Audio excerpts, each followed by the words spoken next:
Will AI replace programmers? It's the question every developer is asking. And let's be honest, AI is already writing code.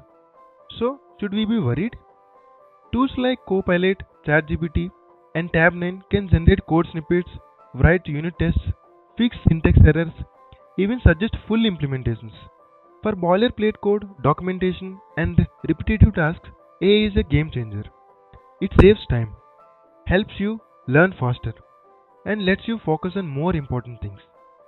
But here's what AI can't do: it doesn't truly understand your system architecture, your business rules, or that weird lazy bug you have been fighting for a week.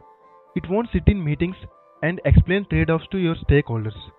It doesn't know why your app breaks only sometimes, like on Fridays or when nothing else has changed. Programming is not just code, it's problem solving, collaboration, creativity, and decision making.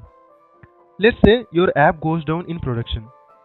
AI might help you debug, but it won't know your microservices layout, how your CI/CD pipeline works. That's your expertise. AI complements it, it doesn't replace it. So, no, AI won't replace programmers. But programmers who refuse to adopt, who ignores AI tools completely, they might get left behind. The real future belongs to developers who code with AI, not against it. So treat AI as your pair programmer, not your competition. Learn how to prompt, how to review AI output, and how to blend it with your own skills. Like this video if you are ready to code smarter, not harder.